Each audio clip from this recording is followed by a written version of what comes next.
Morning এভৰিওয়ান এটা বহুত বেশি ভাল খবৰ আপোনালোকৰ বাবে দিল্লী পুলিশ মানে কনিষ্টবলৰ আপোনালোকে নিশ্চয় অসম পুলিশৰ বাবে প্ৰিপাৰেচন কৰি আছে বা ৰানিং কৰি আছে বা বহুতে ৰিটাৰ্ণৰ বাবে পঢ়িও আছে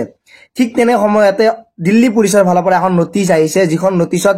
বহু পোষ্ট আছে মানে ভাবিব নোৱাৰা পোষ্ট আছে এই যেটো জব এইটো যেটো সেন্ট্ৰেল লেভেলৰ জব হয় আৰু ইয়াতে কেনেকে এপ্লাই কৰিব কি কৰিব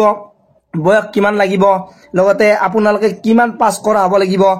হেই গুটেখিনি ডিটেইলছ এই ভিডিওটোত জনাই দিম আৰু এই যদি চাকৰিটোত পায় তেতিয়ালে আপোনালোকে দিল্লীত থাকিব লাগিব বা দিল্লীত থাকিব পাৰিব যেহেতু দিল্লী পুলিশৰ কনিষ্টবলৰ পোষ্ট হয় ইয়াতে 42241 টা পোষ্ট আছে প্ৰায় 42241 টা পোষ্ট আছে আৰু এই যিখিনি পোষ্ট আছে সেইখিনিৰ অতি সোনকালে এপ্লাই মুকলি হ'ব যত নেকি আপোনালোকে 18 মানে 18 বছৰ হলে এপ্লাই কৰিব পাৰিব 25 বছৰলৈকে জেনাৰেল ক্যান্ডিডেটে এপ্লাই কৰিব পাৰিব লগতে যদি এসসি এসটি হয় 5 বছৰ এজ ৰিলেক্সেশন পাব ওবিসি হলে 3 বছৰ এজ ৰিলেক্সেশন পাব এইখিনি হল বয়সৰ সময়সীমা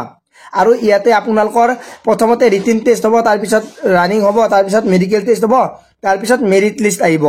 আৰু যিখিনি প্ৰসেস আছে সেইখিনি প্ৰসেসত যদি গুটেখিনি হৈ যায় আপোনালোকে চাকৰিটো পাব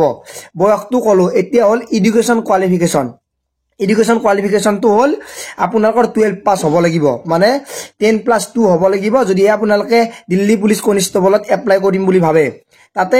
11 পাসৰ বাবে পোষ্ট থাকিব যেনেকৈ এমটিএস বাৰ্গাৰ এনেকুৱা টাইপৰ বাগলাৰ এনেকুৱা টাইপৰ পোষ্ট থাকিব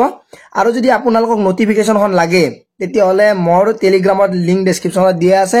গৈ আপোনালোকে তাৰ পৰা নটিফিকেশনখন ল'ব পাৰে আৰু তাতে আপোনালোকে জয়েন হৈ ল'ব পাৰে বিভিন্ন ধৰণৰ আপডেট পাই থাকিব লগতে বিভিন্ন ধৰণৰ কোৱেশ্চন আনসাৰো পাই থাকিব গৈ আপোনালোকে জয়েন হৈ ল'ব পাৰে ডেসক্ৰিপচনত লিংকটো দিয়া আছে ভিডিওটো সকলো শেয়াৰ কৰি দিব নাপাহৰিব যদি আপোনালোকে চেনেলটো নতুনকৈ আছে সাবস্ক্ৰাইব কৰিব নাপাহৰিব আজিলৈ মানে পুনৰ লগ পোৱাৰ আশাৰে মই জিতুমণি জয় আই অসম।